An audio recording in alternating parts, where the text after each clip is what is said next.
Assalamualaikum warahmatullahi wabarakatuh. Yang terhormat pada pengasuh Pondok Pesantren Zainul Hasan Bimbung, Kiai Haji Muhammad Hasan Taufiq Allah SHME. Yang terhormat pada Rektor Universitas Islam Zainul Hasan Bimbung, Dr. Abdul Aziz Wahab BAMAG. Yang terhormat pada Ibu Eka Salamah Susanti MSI. Sini saya akan menjelaskan tentang administrasi kurikulum dalam pendidikan. Perlu kita ketahui terlebih dahulu latar belakang administrasi kurikulum dalam pendidikan, yaitu administrasi kurikulum merupakan elemen penting dalam sistem pendidikan yang berfungsi mengelola pencernaan, pelaksanaan evaluasi, dan pengembangan agar sesuai dengan standar pendidikan nasional dan internasional. Kurikulum yang efektif akan menjadi sebuah tenaga pendidik serta proses pembelajaran yang menentukan kualitas kelulusan. Langsung saja ke pembahasan. Yang pertama, kita akan bahas pengertian administrasi kurikulum. Apa itu administrasi kurikulum?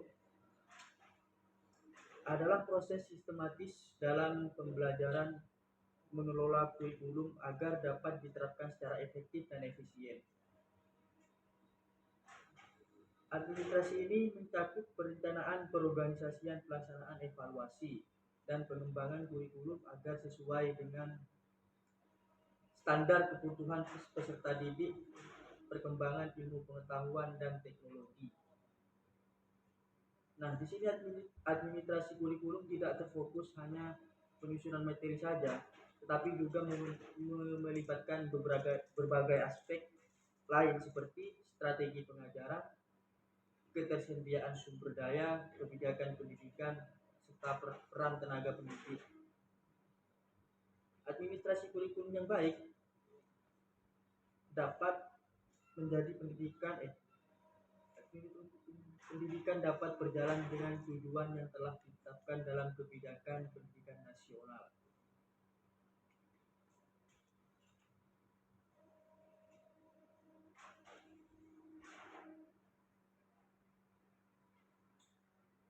Ada aspek-aspek lain di dalam pengertian administrasi kurikulum.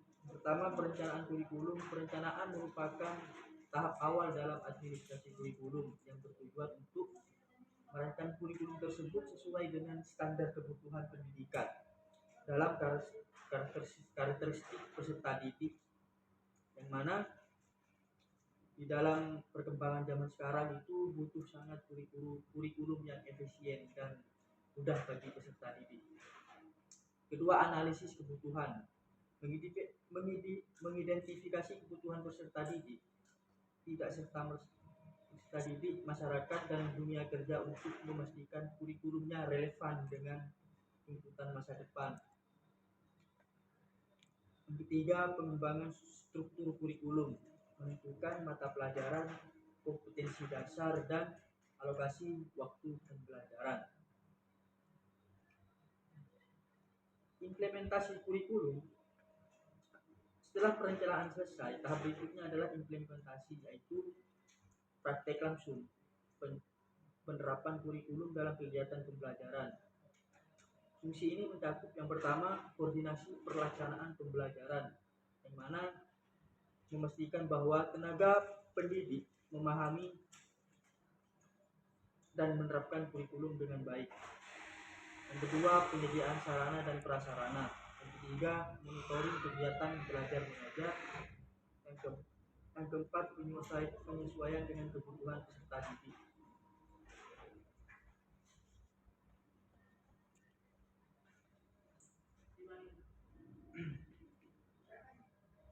Bahasan yang kedua adalah komponen utama dalam kurikulum. Kurikulum merupakan unsur fundamental dalam sistem pendidikan yang menentukan arah dan kualitas pembelajaran. Artinya, kurikulum tersebut adalah tahap awal dalam sebuah pembelajaran untuk membuat peserta didik itu berkualitas. Nah, supaya agar kurikulum dapat diterapkan secara efektif, diperlukan pemahaman terhadap komponen-komponen utama yang membentuknya. Setiap komponen memiliki peran strategis dan membangun pengalaman belajar yang optimal bagi peserta didik. Oke, contoh pertama, tujuan pendidikan. Komponen pertama dalam kurikulum adalah tujuan pendidikan. Fungsinya kurikulum adalah kemana arah kurikulum tersebut untuk mencapai tujuan pendidikan sebagai fungsi arah dan sasaran dari seluruh proses pembelajaran untuk menyelesaikan suatu jenjang pendidikan. Pertama, tujuan nasional. Mengacu pada tujuan pendidikan yang ditetapkan dalam kebijakan negara dan bertujuan untuk membantu individu yang beriman, bertakwa, berakhlak mulia, cerdas, serta berkontribusi dalam kehidupan bermasyarakat.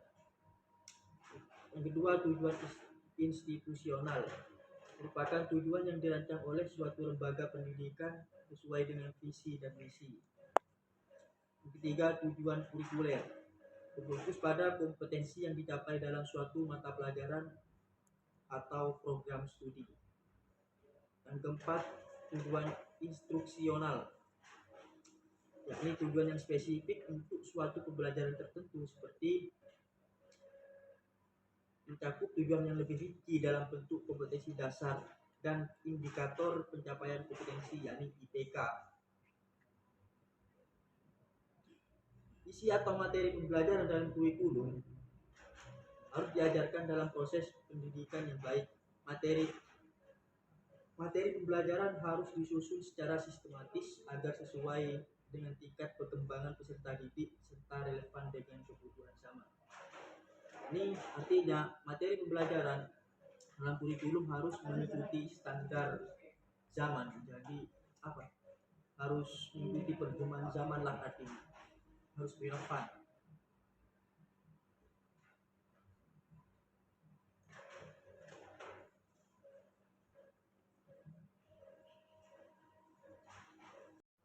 Selanjutnya kita akan bahas operasional administrasi kurikulum di sekolah.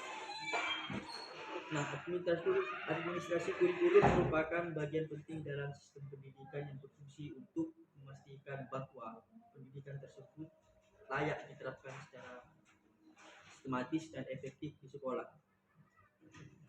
Administrasi kurikulum tidak hanya mencakup penyusunan dan implementasi saja, tetapi juga pengawasan, evaluasi terhadap kurikulum tersebut dan dalam pengembangan yang berkelanjutan.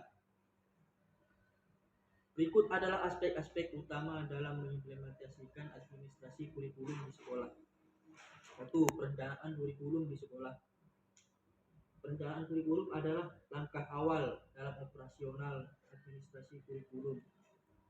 Proses ini bertujuan untuk memastikan bahwa kurikulum sesuai dengan visi dan misinya, serta tujuan pendidikan sekolah. Kegiatan yang dilakukan dalam tahap ini meliputi analisis kebutuhan kurikulum, kebutuhan peserta didik, dan pengembangan ilmu pengetahuan. Penyusunan kalender akademik yang mencakup jadwal pembelajaran yang efisien. Yang kedua, pengorganisasian kurikulum di sekolah. Agar kurikulum dapat diterapkan dengan efektif, diperlukan pengorganisasian yang baik di sekolah. Dalam kegiatan ini meliputi pembagian tugas mengajar berdasarkan keahlian dan kompetensi guru. Jadi kalau guru olahraga jangan mengajar matematika, biar ada fokus di dalam peserta didik. Penyusunan jadwal pelajaran yang meningkatkan efisiensi waktu belajar dan keseimbangan mata pelajaran. Pengelola sumber daya pendidikan termasuk buku ajar, laboratorium, teknologi pendidikan dan fasilitas sekolah, penyediaan program ekstrakurikuler dan lain-lain untuk mendukung pengorganisasian kurikulum di sekolah. Yang ketiga, pelaksanaan kurikulum di sekolah. Pelaksanaan ini merupakan implementasi dari rencana dan organisasi yang telah disusun. Kegiatan dalam tahap ini mencakup penyampaian pembelajaran oleh guru sesuai dengan silabus dan RPP yang telah dibuat. Di dalam sekolah terdapat seperti problem based learning, blended learning, dan pembelajaran berbasis proyek. Ini harus pemanfaatan media pembelajaran seperti buku teks, multimedia, serta perangkat digital dan lain-lain harus mendukung untuk membuat pelaksanaan kurikulum di sekolah yang baik. Yang keempat, evaluasi dan pengawasan kurikulum di sekolah. Setelah ada kegiatan yang ketiga tersebut, kita harus ada evaluasi terlebih dahulu. Apakah yang dilakukan dalam ketiga tersebut efektif atau tidak? Jadi harus ada evaluasi, harus ada analisis dulu. Evaluasi dan pengawasan dilakukan untuk memastikan bahwa kurikulum berjalan sesuai dengan standar yang telah ditetapkan, serta meningkatkan efektivitas pembelajaran terhadap peserta didik. Evaluasi dalam pengawasan kurikulum sekolah ini meliputi supervisi akademik oleh kepala sekolah untuk memastikan bahwa proses pembelajaran sesuai dengan rencana awal tersebut. Umpan balik dari guru dan peserta didik untuk mendalami kendala apa saja yang bermasalah di dalam tahap-tahap perkembangan kurikulum tersebut di sekolah. Yang kelima, setelah ada evaluasi apa saja yang kurang, baru kita ada pengembangan dan inovasi di kurikulum sekolah.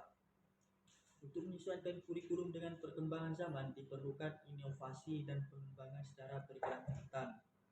Nah, kegiatan dalam tahap ini mencakup penyesuaian kurikulum dengan teknologi digital seperti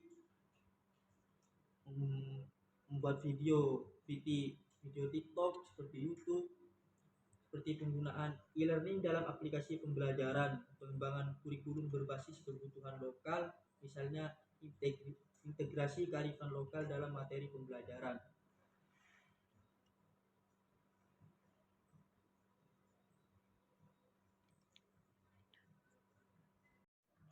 Jadi bisa ditarik kesimpulan dari penjelasan yang di atas adalah bahwa administrasi kurikulum merupakan aspek vital dalam pengelolaan pendidikan yang mencakup perencanaan, pelaksanaan, pengawasan, dan evaluasi kurikulum.